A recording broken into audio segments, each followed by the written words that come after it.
This hour is going to be a time to honor in a very special way Robert and Willora, as we have said. The committee talked about this. We've got some guests that we have invited here today that we're going to let them share some stories of Robert and Willora. We thought it was very important that their story be told in a very personal way. And so we felt like the very best people to invite to do that would be Robert and Willora. So we want y'all to come to the stage at this time. So y'all give them a hand. Come on, you're going to have to help me get them up here.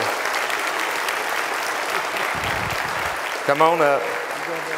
You're going there and you're going there. And I saw 3 chairs. It may be You knew you'd be right here on this one. Or either way, it doesn't matter. You can get over here between us if you want to. Well, you going to be right here? I'm being over there. No. You're going to be down there. You're wired. You need to wire your wife. You're an expert at the PA system, so get her to where she will have sound here also. We can plan this thing, but we can't decide which chair to sit down. That's right. That's right. Well, all the stuff we've done, and we messed it up on which chair. They didn't tell me which chair. There's no place cards up here. But we'll get her wired up, and then we're going to let y'all tell a little bit about yourselves. And there's been some questions assembled. There's nothing left to tell. I was going to say, Willora, Robert kind of tricked me up on the sermon today. It wasn't exactly, it was great, but it wasn't what I was expecting. Okay. And he's told a whole lot of this. Good. And I kind of, she said good. Thank you. I kind of feel like the third man up at a funeral, Robert. Yeah. You know how, unless you're a preacher and have had that position, you don't totally understand that. But you sit there while the other 2 guys are going, and you take your pen and your notes, and you go, well, he got that. He got that. Yeah. And by the time it's your turn, there's not much left sometimes. That's right. But after 50 years, we ought to still be able to find something, you would think. Thing or two. So the big question that everybody wants, and you touched on it this morning, but the big question, and I'll ask you first, Robert, when you came here in 1963, did you really plan to stay 50 years? Now, you said in the sermon you didn't really plan to, but didn't plan not to. That's right. But that's the question they gave me, so I'm going to go ahead and ask you. So. I didn't know anybody that ever stayed 50 years, so that wasn't in my head. And after I got here, I was so busy, I didn't have time to think how long I'd been here. I was just happy to survive. It was a day-by-day thing. We've got these guys that turned into elders, but they were deacons then, and they made sure that I stayed humble. Well, they used to say, Lord, keep him humble, we'll keep him poor. That's right. Did they do that too, or no? Somebody else took care of that. Okay. Well, Willora, I'm told, and I didn't know this until last week, Karen and I were actually visiting with you. And you said that he gets all the credit for staying 50 years, but really, you're the one that's kept you here all this time. You want to explain that? Well, when we moved here, I was all for the move, thought it was a wonderful idea. But I'd been 6.5 years in Breckenridge, and I was happy, and I wanted to move, but I didn't want to move. Okay. So when I got here, I sat on the packing boxes for at least 2 months, crying. So after that, he thought, I am never moving that woman again. So you really get the credit. And if I had to move now from here, I would really cry. So he's going to have to stay. Well, we don't want you moving. We do not want you moving. I'll tell you one other thing goes with that. Okay. We were driving down Arapahoe one afternoon when she was still in these blue period. And there was a man that went down every week, every day. He'd come down to the 7-Eleven and get a Slurpee or something. And he was not totally up to the mark mentally, you know. And Is so he here today? He's not here. Is that right? Okay. All right. But he's coming down the sidewalk and he's skipping, you know. You watch a grown man skip. And so she was sitting there looking glum, and all of a sudden she started smiling. And I said, don't laugh at that man. He's happier than you're ever going to be.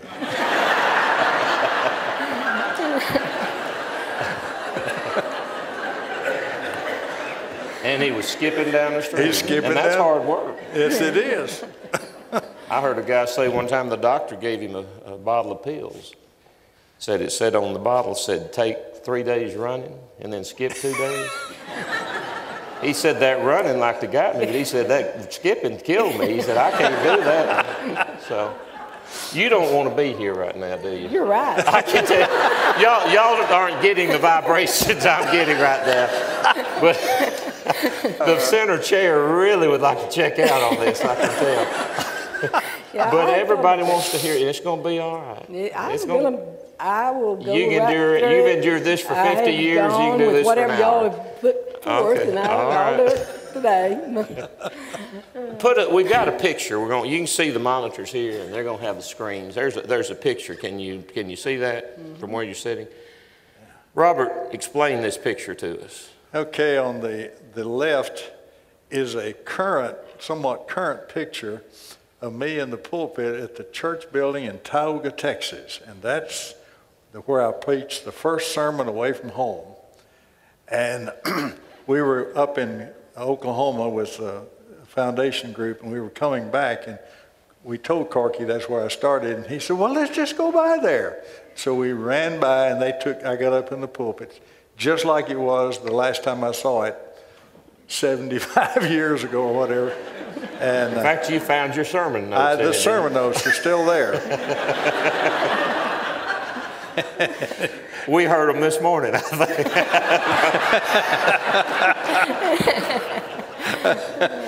And so this is one of these church buildings that some of them have never seen.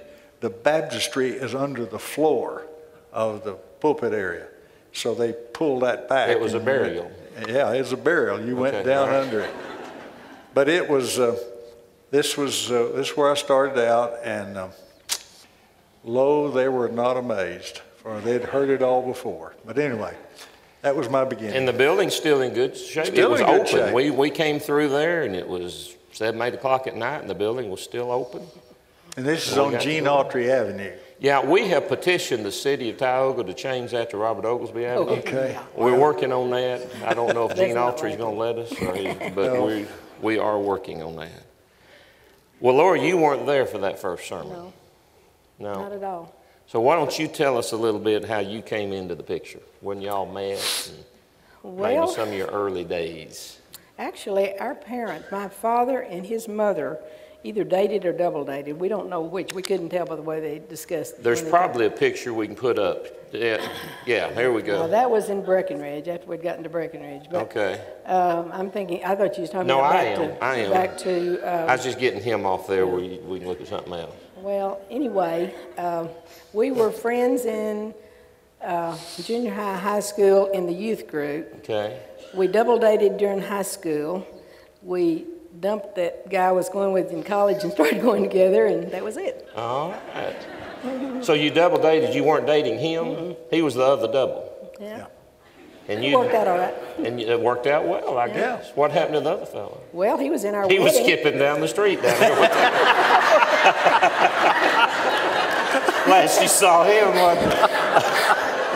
we let him be in our wedding. All right, so y'all dated, and then you went out to Abilene Christian. That's when we started dating. Started dating more, or really started dating there. And the rest is history. Now, when were you married? February 3rd, 1956. 1956, February the 3rd. Were you still students, or had you graduated at that time? No, I was in graduate school. She was graduating from undergraduate. Okay. I was writing a thesis. Okay. And I just had some things I had to do before I graduated. It wasn't classwork. So 4 months we were married. All right. And this was writing the thesis. I had to go in for my oral on Monday, and we were preaching on Sunday at Blackwell, Texas. And we took 2 typewriters, because we didn't have computers in those days, and we took 2 typewriters, and she and I were both typing when the sun went down on Sunday night, and we were still typing when the sun came up on Monday morning. So if I hadn't already married her, that would have been a good time to do it. Were you that slow of a typist? Or was it? Yeah. When you have to type one original and 3 carbons. Yeah. And every time you make a mistake, you rip everything out of the Start typewriter over. and throw it on the floor because we don't have time to pick it up. But we made it. Got it done. We got down and did the moral, even though I had no sleep at all. Okay. Well, a lot of water's gone under the bridge since then. A lot of it has. You talked this morning, Robert, that 5,000, or I think Robert Carey said in his prayer, 5,000 sermons from this pulpit. That's pretty remarkable.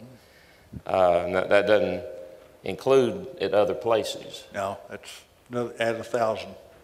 I hated, we talked about this January a year ago when you had your back trouble. They had to, Jerry Barker gave you some steroids for the back. And I said, it's going to keep you out of the Hall of Fame now. These performance drugs, it really, you know, all those years now, now you're not going to be able to make it because you had the performance drugs at that time. But Enhanced. Yeah. No, I'm not sure it enhanced it, but it was. Okay, the other way. It didn't. You have the reputation for never having preached the same sermon twice, and that's remarkable. Yeah, that's the reputation. But I was asked to ask you, have you ever preached the same sermon but with a different title?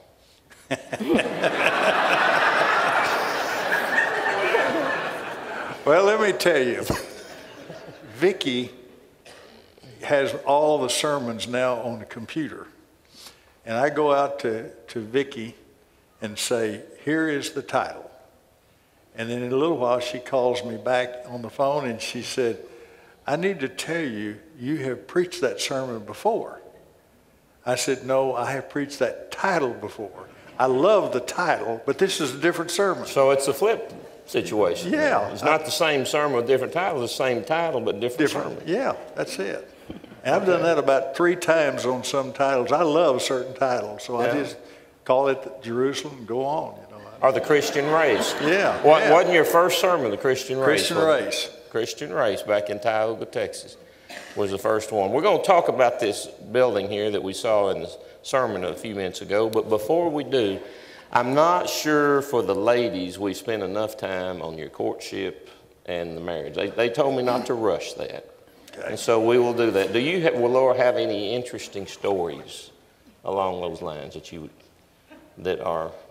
Not that I want to tell. I was going to say that you could tell in this crowd. This crowd. No. Okay. I might say that he was my preacher, and when I was, he was a senior. He preached every other Sunday at different churches, and 2 Sundays a month he was my preacher. Okay. So I got to check him out ahead of time because I thought, man, if I'm going to live with him all his, my life, I'm going to. You got to know whether you can listen to this all the time, don't you? That's right. And so I checked it out, and he passed. Consistently, he passed. All right. Now, Robert, did you always want to be a preacher? Was that always an aspiration? From about 16, yeah. About 16. Did you have the desire to be a preacher's wife? Yes. I told my mother when I was probably about 10 years old, I was going to marry a preacher and live next door to the church building. Okay. And thankfully, I didn't live next door to the church building at any point. You got one of them, but I did get the preacher. Got the preacher. Yeah. And I'm sure that's one reason this has worked so well, is because both of you had that goal at a very young age to do, and that's very, very remarkable. And if I don't like my position is, it's my own fault. Yeah, it's okay. So I never have felt bad. You haven't complained because you put yourself in that position. That's what I told her too. What did he say? I missed that. He said that's what I told her too. Oh, not my fault. All right. Okay. All right. Well, let's go on to the building there. Obviously, Waterview has changed a lot since these early days. Give us, Robert did a good job in the sermon this morning, but let me start with you, Willora. Tell us what it was like. You came from a smaller town, Breckenridge, Texas. Well, what was it like to move to the Metroplex? We were in an older congregation where they really pampered you. The older ladies, bring pies over and all that. Well, when we moved here, most everyone was 30. They wanted you to bring them pies. Well, they were scrapping for their own families, and you weren't catered to as much. Now, it's gotten better over the years as I get older. But right at first, we were all so young that, you know, it was just different. I want the record to show Jim Barty never bought us a pie. Never brought a pie. Barty didn't. He bought me, Mary brought me some chocolate fudge one January, just after I went on a diet. And I said, Mary, I can't eat that. I want to freeze it. And she, the next week, I said, Mary, did you know that frozen chocolate fudge is wonderful? You know, that doesn't always work. When Karen and I were young preachers and preachers' wives, one Saturday, a lady showed up at our front door and said, I wanted to bring this over to you. And I still don't know what it was, but you couldn't eat it. It was awful. It was awful. And so, you know, Sunday morning, she did exactly what she knew she was going to do. Is, how'd you like it? Man, you're standing in the church building. You don't really know what to say. And we both tried to kind of maneuver our way around it, and she finally started laughing. She said, I didn't like it either. Somebody brought it to us, and we couldn't eat it. We couldn't eat it. We thought we'd bring it over to y'all. So you've got to be careful on that sometimes, too. You really do. What kind of funny stories do you remember about early Waterview? Well, the best one is you can look at that audience scene right there, and you can see at the front there was a flat floor, and the communion table was down flat in that area, so you can't. It's not raised, and you can't see it. But we had very confusing time. I told you this morning about 2 worships and 2 Bible studies, and you know, it's just absolute pandemonium trying to get it all done. That's probably where the great drive for organization came into this congregation. But one Sunday, there were 2 guys, 2 of the most introverted, quiet, shy men were waiting on the table. They were presiding behind the table. And we got through with the bread and the fruit of the vine, and then we always kept underneath the table was where the collection baskets were. And so what the guys would do, they would just go down without even looking and just reach back and get them, bring them up. But they went down and they felt, and you could, we were watching their faces, and they're going, oh my goodness, it's not under there. And so they came back up and they thought, it's got to be under there. So they went down like this, did it again, and they came back up. Panic on their face. This time they said, maybe I just can't feel it. So they stuck their head under and felt. And by this time they're coming back up. And this is panic time. They're going to run out screaming. And here came Bob Jenkins down the aisle with the collection baskets. He'd gone out and found them. But we were so confused. We'd have one service in the Bible class and then another service, and we didn't know where anything was. And that moment is burned into my memory of those 2 guys. And you know, one of them was David Chenoweth, for those who were here, and the other one was Beck. Ronnie Beck, yeah. Ronnie Beck. 2 more shy guys that have never been invented. And I thought it's probably that made the group so absolutely rabid about organization to make sure it worked. Do you remember any, Willora? Oh, I wasn't even thinking about any, so you can just pass. I'm sure there's some, but I don't have them on my mind. Don't have them on your mind. That's fair enough. I'm going to pass. Tell us about how you broke this crowd back before we had screens and songs on screens, from pulling the songbooks out of the rack before you were through preaching. A lot of folks have memory of that. Yeah. You know, back in that day, as we can remember, by the time the preacher would kind of give the signal, he was winding down. Yes, sir. Everybody checked out and was jerking those songbooks out. And they were up against wood, and he'd go like that. And so one day, they started pulling songbooks out. And I said, stop. I said, I'm not through.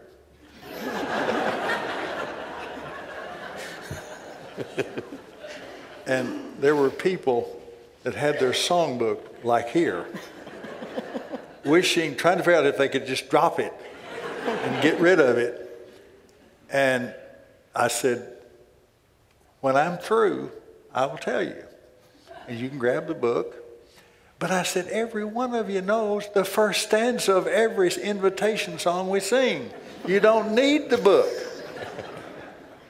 And so I just went in a lot of stuff. Well, anyway, one guy, I'm not sure if he's here today, but there was one fella who got caught that Sunday. Well, then maybe 4 or 5 years later, I did it again. And he came up to me and he said, you didn't get me this time. He was just smiling, smugly superior, looking at all the people that had books in their hand. So he reminded me of that. I think I've only done that twice, but that's a pretty extreme surgery. But what about teenagers? Was there ever times you had to get on to the teenagers or kids in church? Yeah, well, if you listen to the stories that people tell, I did a whole bunch of stuff, none of which I remember. But the one time, there was a young man up here at the front, had his girlfriend there, and they're just chatting, and they were not just talking, but they were just doing all kinds of things where they just grabbed my attention. So I looked right at them, and when you're talking about going to heaven and you just keep looking at the same one the whole time you talk about it, it finally gets through to them. He's looking at me. Well, his girlfriend realized I was looking, and she went, oh boy, she straightened up and she said, stop. And he went, what? Stop. So anyway, we finished up. He finally got calmed down. And when we got ready to leave, we stood up and the song leader started leading the song. And I went right over there and I got about this close to him, got right in his face, and I said, you got my attention this morning. He looked at me and I said, you don't want my attention. And I turned and walked out. I didn't have to tell him what I was going to do, just the threat of it. And he came out and he said, I'm sorry, I know exactly what I did and I'm not doing that again and I'm really sorry. And that's my favorite one I've done. I probably have done some others, but that was my favorite. All right. We have a picture, I think, of the current building, do we not, that we can put up? Yeah. And, well, there's some kids running in it. Did you get on to them or not? Not sure how we picked. Is that under construction? Yeah. Or what's the deal here? Y'all help me with this. This is the building of the auditorium, it looks like. That is you're looking right toward the pulpit. Okay. This is the front door, and you're looking through there, and those pictures were produced by Dick Statham. He is, I remember him well because he was into optics at TI, and I went to his house, and his wife was a member, and he was very antagonistic to me. He wouldn't even talk to me. And finally, he shut the TV off and said, I've got some questions for you. And I said, that's wonderful. I'm glad. And we went into it, and eventually he got to the end, and hey, several weeks later, he was baptized, and he did these pictures and donated them to the church. And very good. Highly professional pictures. It doesn't do justice to it here because it's kind of faded out, but it's beautiful. I think they can kind of visualize it, Robert. We're sitting in it. I think so. I like that better than y'all did, I can tell. So we'll move on. We'll move on. That's right.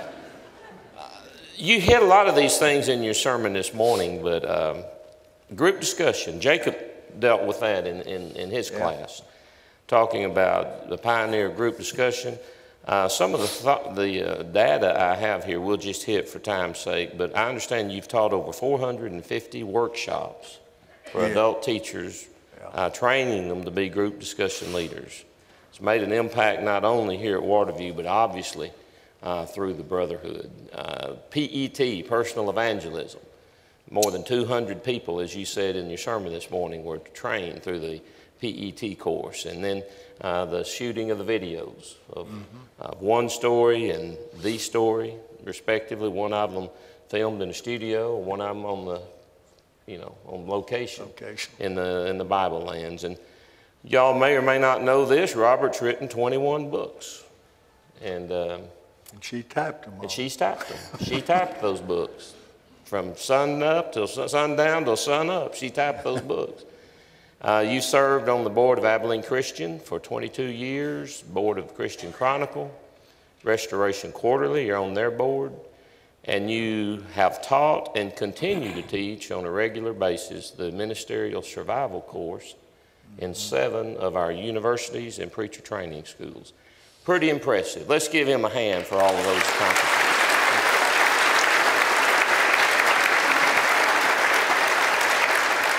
Well, Laura, you've been busy too. And some of the things that I've learned on you is you have been the preschool department head here at Waterview for 50 years. Almost 50. Almost 50? 4 or 5 months before I started. Before you started that, so you hadn't quite? Not quite. Well, you want us to have another anniversary in about 4 months? This. Another one just like this one. Another cake and everything just like that. Okay. Whole works. All right. Kidding.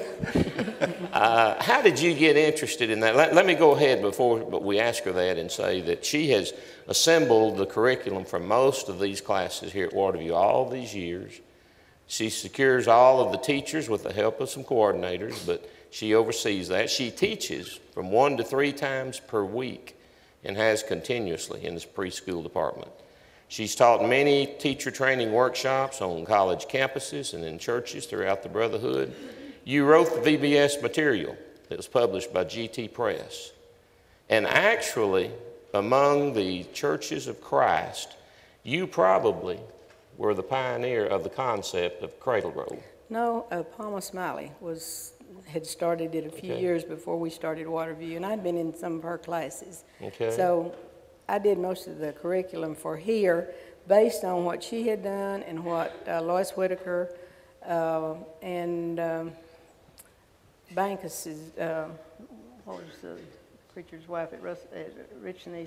Maxine. Yeah, Maxine Bankus. They had done work on it too, but I did more combining of my ideas and their ideas into our curriculum on that. Well, very, very impressive. Lots of children through the years, away from Waterview through the workshops, but particularly here in this congregation, all of our kids came up through I'm to the point now where I'm teaching kids of the kids I started with. Kids of the kids you started with. And when we get to the grandkids of those, I'm going to quit. I won't be able to get up out of the floor, for one thing. But let me say the inspiration for teaching. I have my cousin here from Fort Worth, Jim Anderson, and Patsy Gann. Their mother in Breckenridge was a teacher that started out years ago when there wasn't any such thing as visual aids and all that, teaching with, helps like that. Mm-hmm. And she was my inspiration. She was already I don't know, probably as old as I am right now when I was there. She was teaching solid and developed their teacher's workroom and everything. So she was my inspiration for teaching. And I had taught for 2 or 3 years when I moved here. So she taught at a time when it was just not the fashionable thing to do. One time when she was in a little church where it was curtained off in the corner and you had all these little kids back there, and she built Sodom and Gomorrah at a paper city and set it on fire during class and had all the men back there thinking that building was on fire. So, she was very creative. She was creative in her teaching. She was creative. You also have served for 20 years now as secretary for the Oglesby Foundation and do all of that work. As Robert said, you did all of the typing on all the books that were published. You've handled the mailing and the distribution of all the books, the DVDs.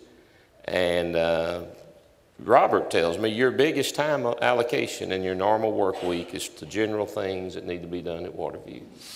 And that is very, very impressive. You have both been a ministerial team. There's no question about that for the 50 years. And I'd like for us to give Willora a round of applause.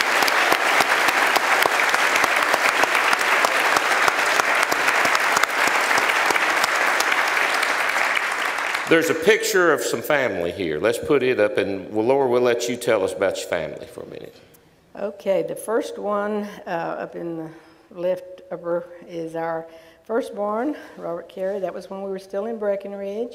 Yeah. And the next one is a new one has been added when we adopted Cheryl, and she was, that's not the one. My favorite is her look up on the mantle, and we're taking the picture, and she's turned around with her hand in the bowl behind trying to get into something while we're all having our picture made.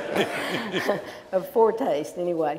And then the other one is just us when we were back a little younger. Well, a little bit, but not. It's hard to tell. Well, not too hard. I had black shoe polish all over my head. Anything else you want to say about your family? Well, they're all wonderful. They're all wonderful. Mm-hmm. Okay. They are. Well, very good. We have most of them here today. We're missing one, but they're all we're real happy with all of them. They're a sweet bunch. Okay. Robert, interns. We talked in your sermon, and Jacob alluded to it. And, as he said, there's a question of exactly how many there have been. I hadn't seen the same number twice as I've done research on this, but somewhere north of 50 have been. Is that right? Yeah. The reason it's a different number, there's a different number in the number of interns and internships. He's had some 2 and 3 times. Okay. So that makes makes a difference. Yeah. Okay. Some were slow learners. No. I didn't say that.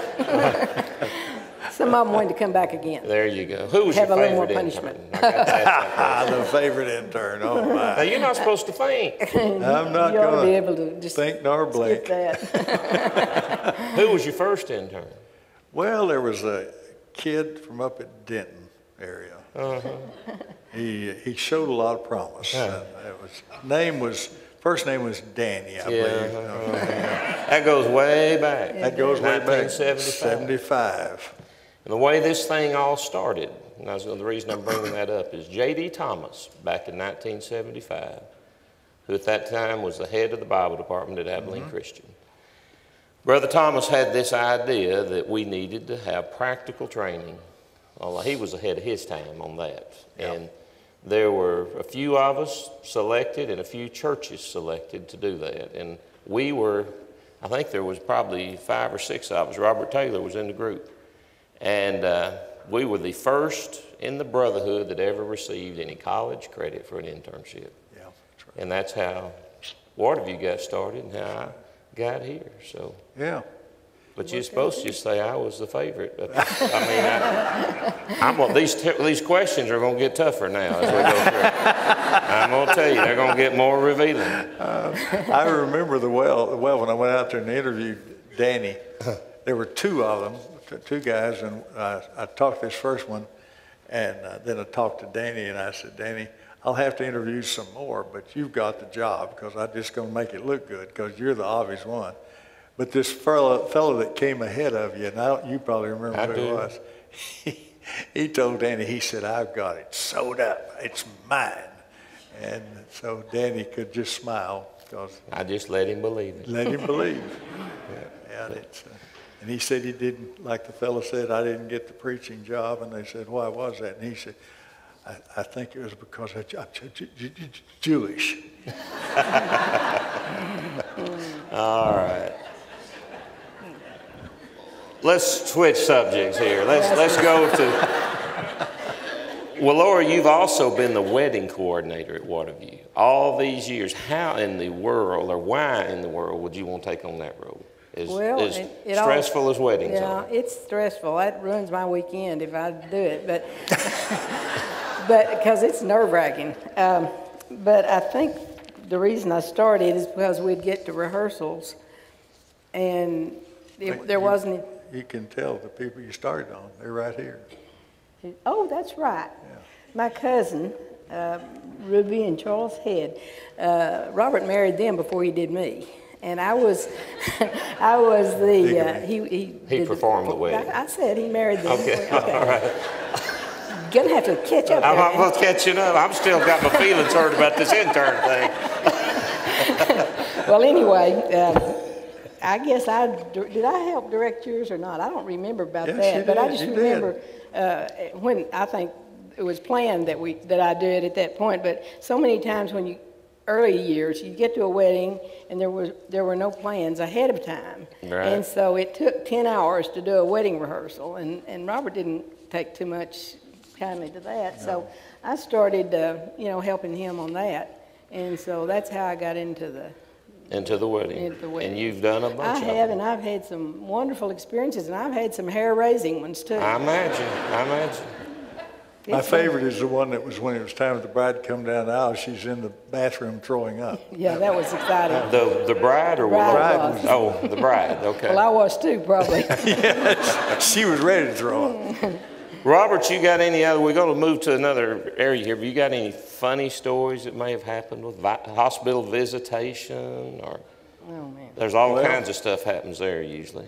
Well, I think my favorite was I went out to the hospital one day and the woman was having surgery, and I wound up there, but the family was not there. And here she came out of surgery to the room, and so I'm there, and they said, well, here she is. And I said, well, she's not mine. I mean, That's not who you're waiting that on. wasn't it, but they said, okay. And so they left, and they said, well, you can give her some ice. So I'm giving her ice, and I'm doing all these Don't things. even know her. Well, no, I know this one. Oh. But after I'd been there about 20 minutes, well, here came her family.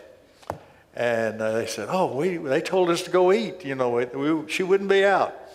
So anyway, I did all that. So I told her later, I said, now listen, please don't tell anybody I did this, because I can't come down here for all these women surgeries and take care of them like this.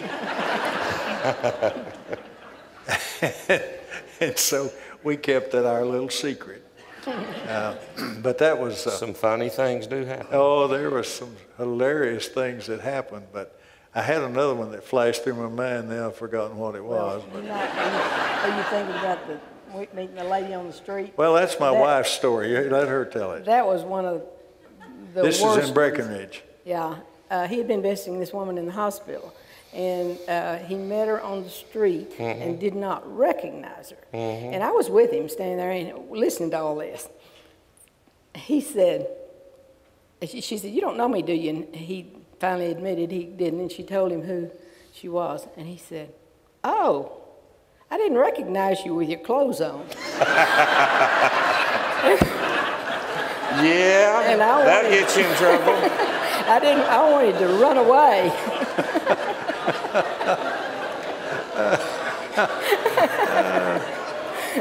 I'm debating on whether telling one. I'm gonna go ahead and tell it. Sort of like that. I went one time as a young preacher down here at Presbyterian Hospital when I was over at Northside. Went in, the elderly lady was in there, and she did what I've seen sweet ladies do so many times. She wanted to be sure she was modestly covered up when I came in there. So she reached down. And have you ever noticed that these hospital gowns are made out of the same material as a bed sheet? I don't know why they do that.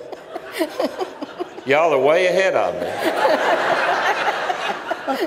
But she got hold of her hospital gown, and she started pulling it up and got it all right up under her chin, thinking she had bed, or I hope she thought she had the bed sheet. And I'm standing there and I'm thinking, Robert didn't cover this in there. No. I don't know what I'm supposed to do here now. And I thought if I mention it to her, she might have a heart attack, or she's going to be terribly embarrassed. Yeah. But I thought, if somebody walks in here, they're going to lock me up. They'll arrest me. And this was back before cell phones, and we all had beepers. You remember the beepers? And when you turned off and turned it back on, it'd go to beeping. So I reached down there and I flipped it off and turned it on. It went to beeping. And I said, Sister so-and-so said, I've got to go. Said, I'll come back and see you later.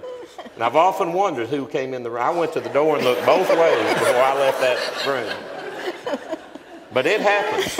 Things do happen. Well, I did one time, and this is Jeff Rance's grandmother.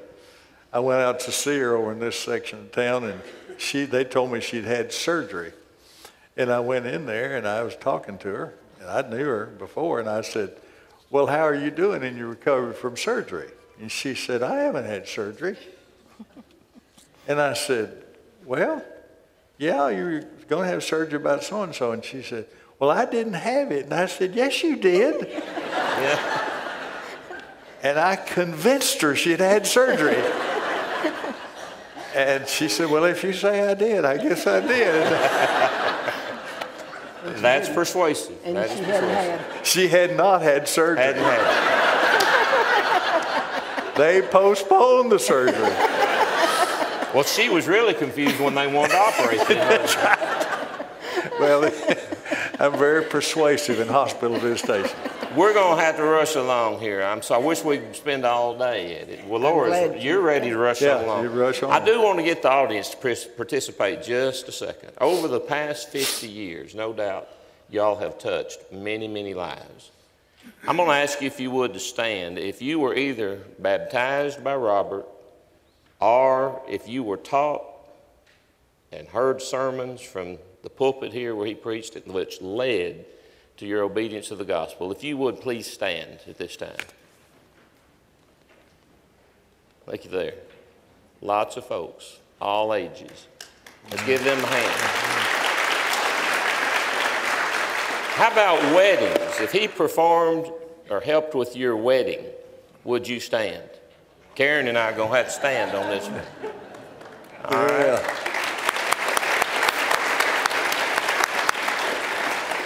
Funerals. If he performed your... Wait a minute, that won't work.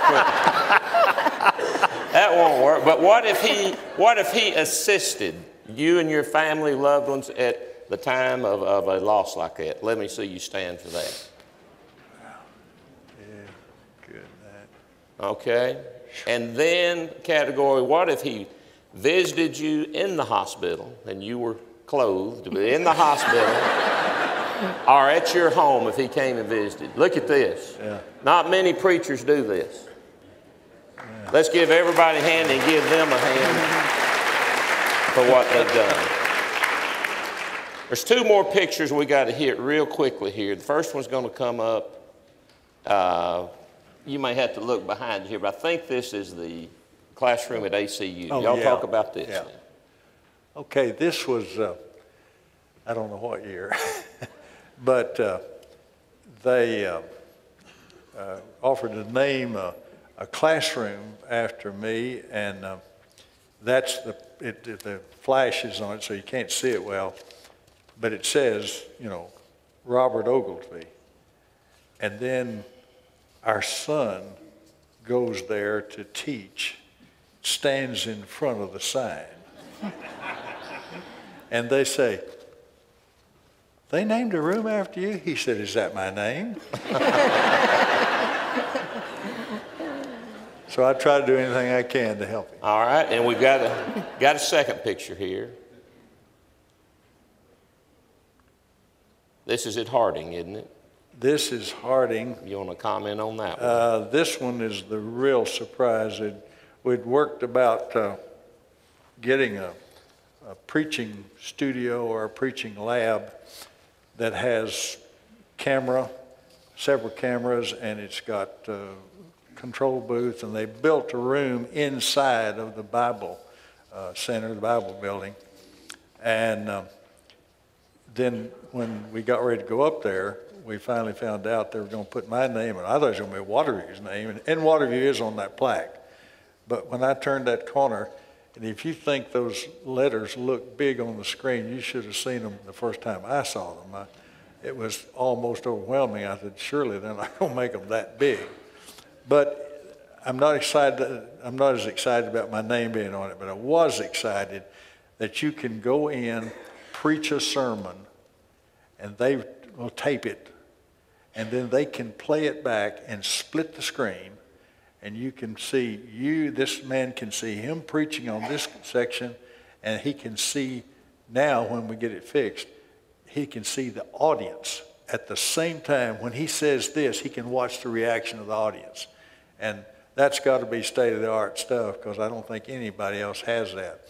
But they're doing that. They're still installing it, I think, now. But that last camera, and then they have a mixer, and actually they can split the screen into 4 quadrants and do all kinds of things. They can see the speaker, they'll be able to see the visuals he's using, and then he can see the audience all at the same time. It'll be a wonderful training tool. So what we're saying is on 2 major universities, there are rooms dedicated to y'all for the service you got. I think we need to give them a hand for that also.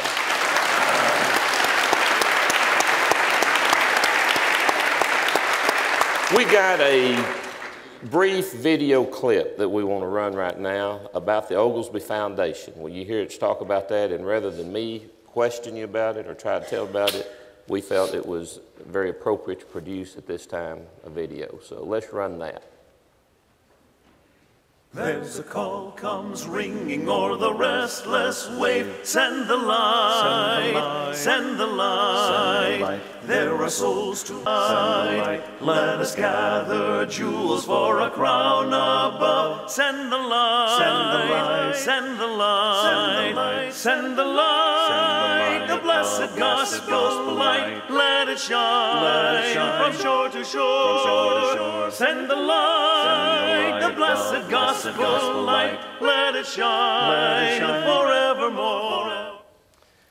We have a special thank you to Robert Taylor for producing that DVD. Let's give him a round of applause for that. Very well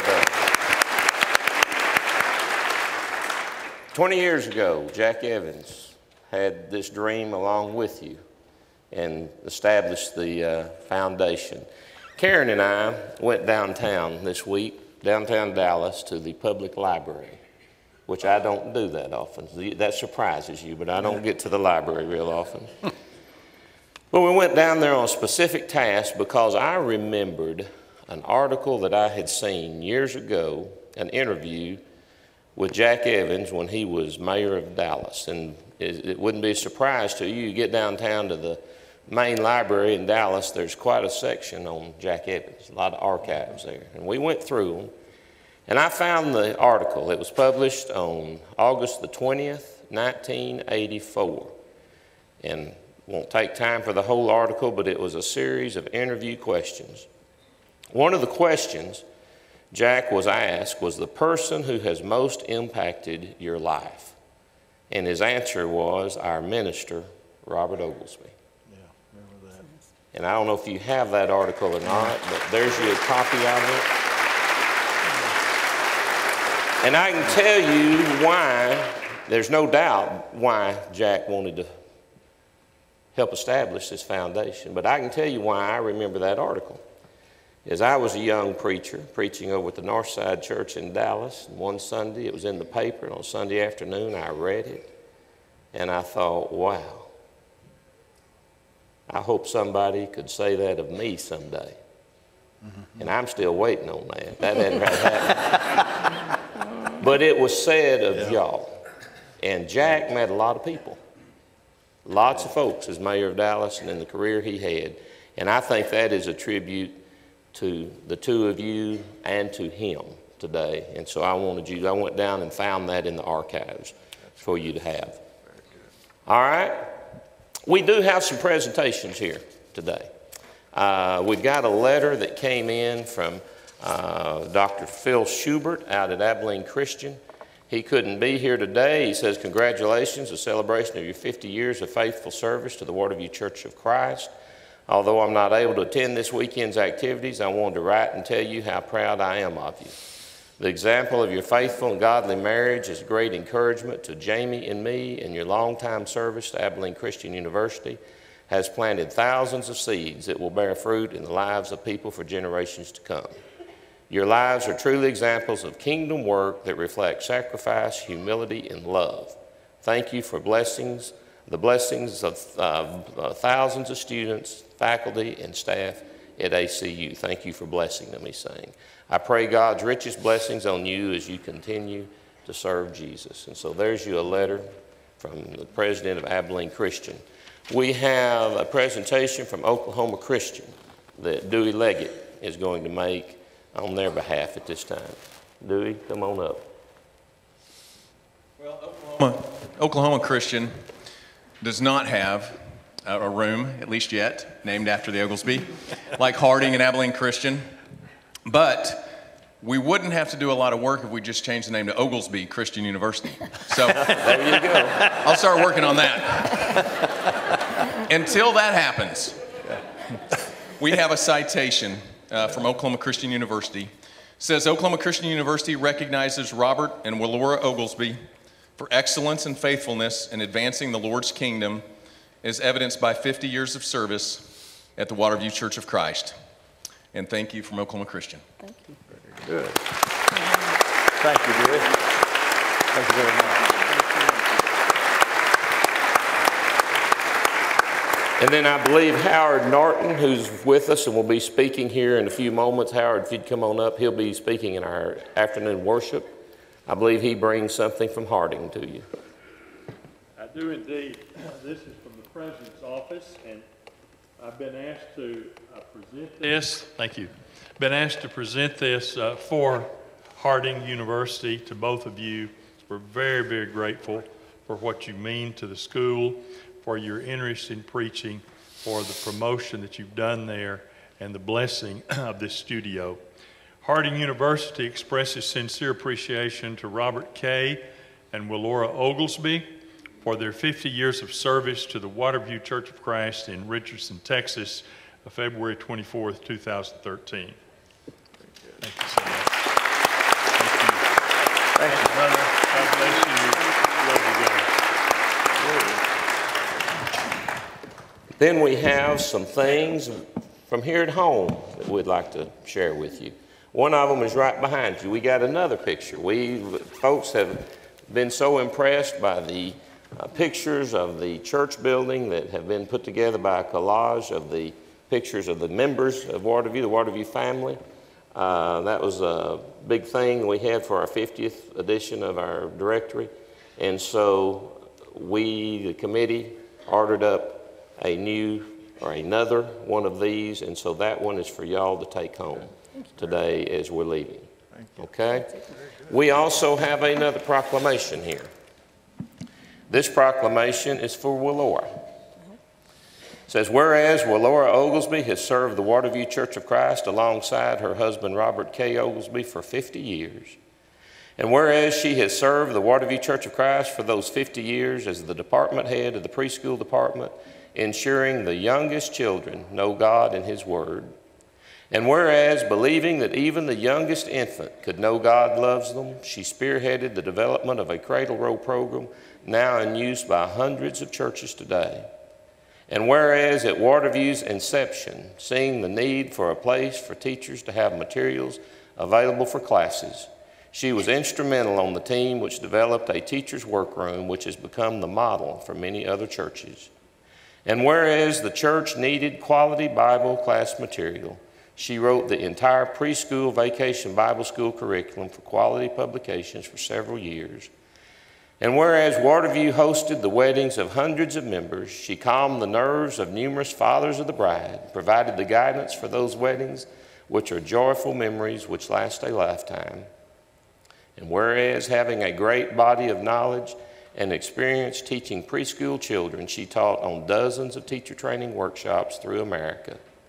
And whereas the wives of young ministers come into their role ill-equipped, she served as a sterling model of what a preacher's wife should be and do to help in the ministry team of the husband and wife accomplish the work in God's kingdom.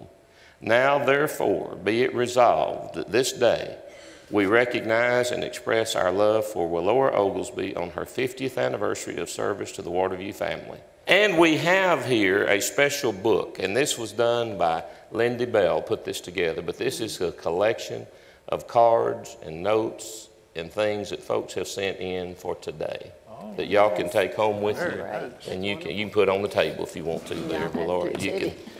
That is y'all's to take home also, so we want you to have that. Thank you. You have some things you wanted to say. We got a couple other things to do, but before we do that, you said you had a few things you wanted to share. Did you bring those up here with you? Yeah, I Okay. did. When I stand up, my thoughts sit down. You so, don't. Yeah. You don't have to stand up. You No, can sit. I'm going to do, but even if I sit down and I'm up here, it goes. Okay. All right. Well, Okay. however you're the most comfortable. Okay. You know, this day is absolutely something I can't even imagine. It's a whole lot like going to your own funeral. You sit there and you listen to all those nice people saying all those nice things about you, and you know what they're saying is better than you really are. And, you know, we even have a table out in the front, you know, with the pictures on, you know, just, we're going all the way here. But just think, the good thing about it is we don't have to go to the cemetery today. That's right. That is right. That is. And we don't want to go for a while. No, we're trying not to. Okay. You'll never know how much we appreciate the effort that all of you have put forth to be here today. To our Waterview family, we love you. To those who are ex-Waterview family who have come back, that means so much to us. We thank those of you who have come from McDermott, who were once a part of us.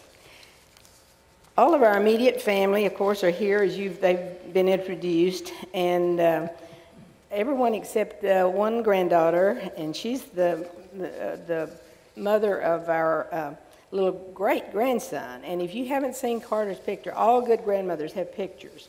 And out there on that table, there's some real good pictures of Carter.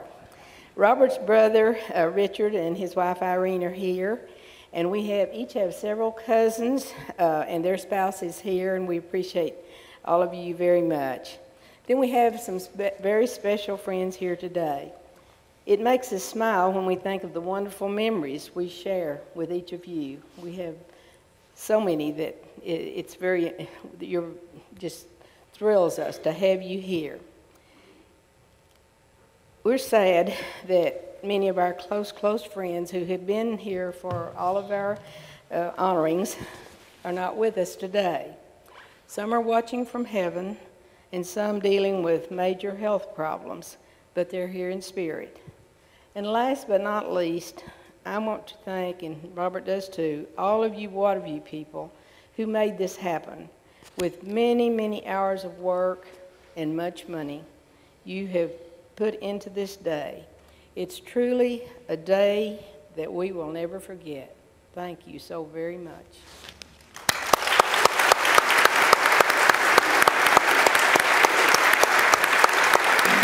Good. Robert, top that now. All right, I'm going to forget that. I can't do that, but I too made some notes because this is the time when I can't forget anything. If I'm up preaching and I forget something, you don't know it because you didn't know I was going to say it in the first place. 50 years. I've thought a lot about 50 years in the last few months. And half century. That sounds so ancient to me. But it's past, and I have listened to the heroic picture sketched of us today. But I know this, that as I told several of you, about 2:30 I'm going to turn back into an ordinary mortal.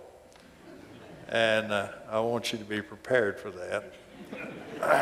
Because I'm not good. In fact, when Jacob finished this morning, he did such a good job.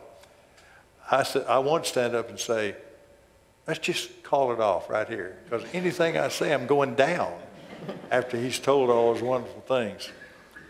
But I mainly want to say that the credit for so much that happens obviously resides in you. It's not in any way totally me or Willora either one. As I told you in the sermon, we're very aware of God's hand in it all. It's pretty clear looking back. It wasn't so clear looking forward, but we appreciate that. And also, everybody's always wondering and worrying that I don't know that Willora helped me. And I've got to tell you, I do know it. I've been knowing it for a long time. When, as I said, when she typed the book, when the sun went down, and she was typing the thesis when the sun came up, just like I was, and she typed group discussion books, all 21 of them, on and on and on. She's been my protocol director. She is more cautious than I am, which is fortunate. And in the words of the song, she has indeed been the wind beneath my wings. And I'm aware of that, and I want you to know that I'm aware of it. And you have recognized her today very well for that. I want to say that Robert Taylor has been my strong right arm. He's a good preacher in his own right. He has lengthened, without doubt, my ministry here. We are very good supplements to each other, have good balance. He understands everything about computers, and I understand nothing. When you divide that by 2, it works out pretty nicely. Myron has joined the ministry team, and he's a whole lot more than just a song leader. He's a great song leader, but he's got a wonderful attitude. He's a multi-talent man. He serves in many ministries. Our youth minister, Warren Shepherd and Carson Copeland, I do not envy them their job. I'm glad they can do it, and they do it well, and they've handled it well. And it enriches this church, and it makes it easier on us. To the elders, to work with these elders has been a joy. We have not been adversaries like so many churches wind up. They have been thoughtful of our welfare, and we have made a great team together. I'd like to talk about the office staff and tell you all the interesting things about them and characterize each one, but that'd take too long because we work together a lot. But they are compatible, they're cheerful, they're team members, and they're just unbeatable in getting the work done. And to you, the congregation, you may not have known when you've encouraged me and when you haven't, but one of the reasons I like to preach without notes is because I never have to take my eyes off the audience, and I know what's going on, and I'm getting encouragement coming back. And some of you I've talked to at times when you didn't even know you're encouraging me, but I went by and picked up the things that you were giving out to me, and it would have been impossible to make it for these years. You know that everybody's got to give a little, take a little, and be a little compatible about things, and we have loved each other, and that's a great memory. Last of all, to our children and our family, I warned them. I said, when they are talking about us, the two of us, don't be going up and looking in the casket to see if it's us. Our kids, the two of them here, it may have cost them some time out of their childhood. We probably didn't always do it right, but we tried. But they lived in a PK world. That's a preacher kid world. And you may not recognize it, but they do pay a price, and they're greatly responsible for the success we have. And then also, I want to say this. We went out when the Southern Hills Church honored Robert for his years of service, and also honored his wife as well, because they'd worked together. And Jenny and Robert were both there, and we were all at the front. And Jordan, who was a youth minister at the time, got up and he started talking, and he started talking about us. They were honoring them, but he was talking about us. He said, we got Robert and Willora with us tonight, and they've done this in teacher training, and they've done that, and they've done that. And of course, after a while, everybody got uncomfortable, including me. What is he doing this for? And finally, a woman in front said, no, Jordan. We're honoring Robert, Carrie, and Jenny. And he said, we're honoring them? They said, yeah. He said, Why? So, same word today. Why?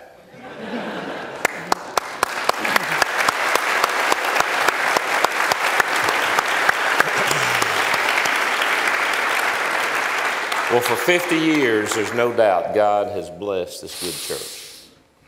And many have planted, many have watered, but God gave the increase. He's the one that made it grow, and we acknowledge that. But Robert and Willora, without a doubt, you have been such a blessing to this church, and you have your fingerprints on every part of it and each one of us that are here. You've taught us, you've trained us, you've led us, you've married our kids, you've visited us, but most importantly, you have shown us by your example, both of you, how we ought to live.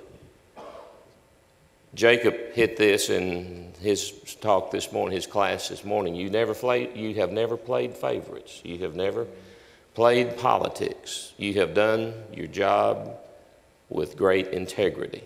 And you have provided something to this church that is much needed in this world today, and that is stability. And for that, we love you.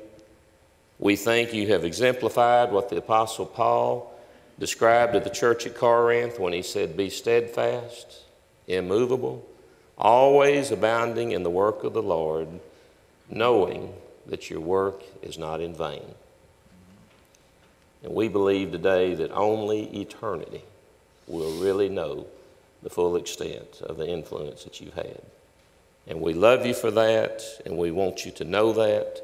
And we're going to give you another round of applause right now for appreciation for what you have done.